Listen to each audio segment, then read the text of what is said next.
Xahar wara l-elezzjoni ġenerali, Joseph Muscat baqa' jżid l-appoġġ tiegħu fost l-elettorat Malti.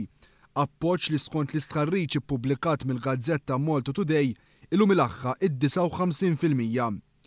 Kienu biss 5.6% ta' dawk li pparteċipaw f'dan is-survey li ħasbu li Joseph Muscat mar ħażin fl-ewwel xahar ta' din il-leġislatura. 13% jaħsbu li l-prestazzjoni tal-Prim Ministru kienet waħda sodisfaċenti.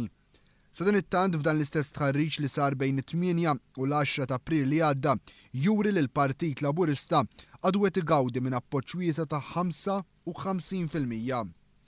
Min-naħa l-oħra 86% ta' dawk li vvutaw lil Partit Laburista l-ewwel darba jaħsbu li s'issa Joseph Muscat għamel biċċa xogħol tajba ħafna bħala Prim Ministru.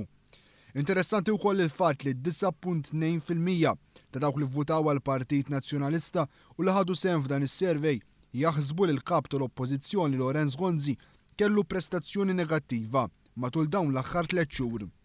Jekk wieħed jikkumpara dawn il-figuri ma' dawk li ġab l-eks Prim Ministru Lorenz Gonzi fl-2008, wieħed jara li fl-ewwel survey wara l-elezzjoni dan irnexxielu biss jikseb il-fiduċja ta' 38% tal-elettorat Malti, 21% inqas minn dak li kiseb Joseph Muscat f'dan l-istess survey.